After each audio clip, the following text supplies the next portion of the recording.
and commander-in-chief. Tomorrow, if he's not here, nobody will talk about him. So, when one of the challenges, one, we don't take our critics serious.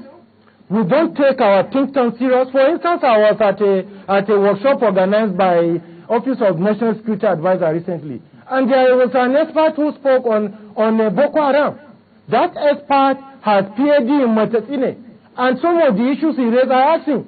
I said, Dr. Anwal, I said, Doctor, have you been contacted by federal government at any point on this your project? Because if we have a sense of history, if we know where we are coming from, if we know this has happened before, we learn the right lesson and we know what to do. We have several research work in National Defense College. We have it in NIPS. We have it in and several institutions. We are not working with it. We are not using our professors. We are not using experts in security. All we talk is about here and now.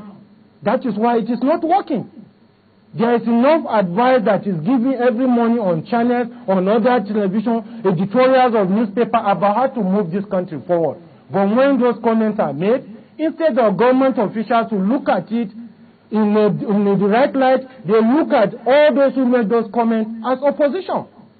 That is the challenge.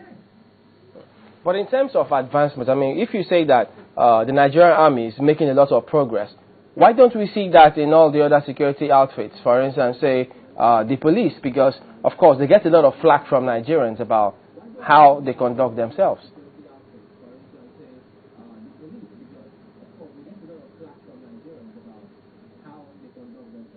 You see, Chamberlain, when I say they are making progress, I'm not saying that maybe they have enough of what they need in terms of funding, in terms of equipment, in terms of logistics support, in terms of welfare. No. The welfare of the officers and men of the armed forces is still not where it should be. We know what is happening in other countries. But in the case of police, it's even the worst. You are sending somebody to go to Lafia.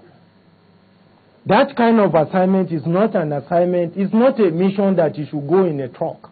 It's a mission that you should go with APC, Armored Personnel Carrier. And then, apart from that, that is an assignment for special forces. It's not an assignment for even a regular mobile police. No. In other countries, when you isolate a kind of challenge like that, it's not something that you want to go. But again, unfortunately though, is that we also want to take it alone. There have been challenges of interagency cooperation, even though it's denied in South. But we know it. If you know, if a particular agency knows that this assignment is above the capacity of its capacity, is to network with other security agents. What we want is a result to save life. So these are also some of the challenges. In the case of police, it's even the worst. No funding, the morale is low. You send somebody on assignment, the post talk about these people supporting. They don't believe in this country. Those who need that information, their allegiance to their own community more than the nation. Because this country is not giving anything to its citizens. If you expect Nigerians to be patriotic, then the country must show some sense of responsibility, some sense of commitment to welfare of the people in terms of education, health, employment, etc. So, but when the man who needs that information is from that community, he knows that if he retires or is dismissed, he is going back to that community. He gave the example between Nigeria and U.S. Army. You have officers and men retired and waiting. Do we have veterans in this country? No. Nigerian officers and men are not on reserve list, are they? They are not. Once an officer is retired, for whatever reason, is left to be on his own. Somebody who may be an officer who will retire as a colonel or a major general, the country must spend some of them, hundreds of millions on them. They will be retired, they will be left like that. Nobody will engage them.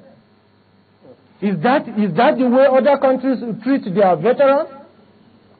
Some of them are retired at the time that they will give, but are retired based on certain rules of age and rank, this and that, and all, which is okay. But there should be a way that these people can just migrate into something that will be very productive for Nigeria. We are not saying that maybe being appointed as... No, there should be think tank for officers and men of Nigerian police SSS, the armed forces, the immigration and other security agents who are retired, who have experience.